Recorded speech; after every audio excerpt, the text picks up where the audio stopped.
Serato wasn't a thing. Like we had desktops, but laptops were certainly not as anywhere near as ubiquitous as they are now.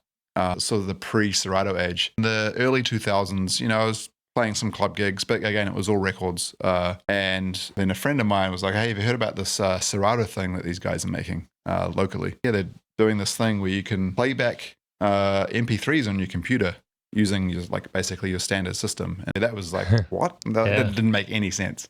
But they're developing it locally in Auckland. And then my friend got a hold of like a very early copy, and they'd actually given him like a loaner laptop to go with it, because again, no DJs had laptops. And so they couldn't just give out beta versions to people. They had to give like the laptop along with it, to like, hey, here's the system. This is how it might work.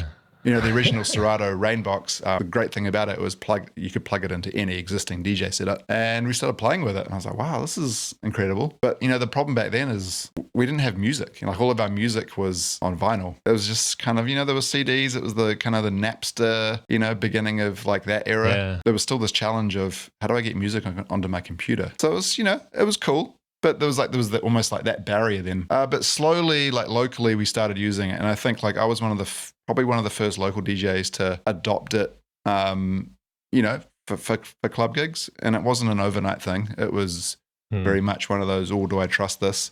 You start off, you still take your Creator Records to the club and you bring your laptop and you play mostly the records and you play a few songs off the laptop to ease into it. Over time, you sort of use the laptop more and more, but you're still taking half a crate. And then finally, I think after a year or so, you're like, okay, I'm going to be the Serato laptop guy now.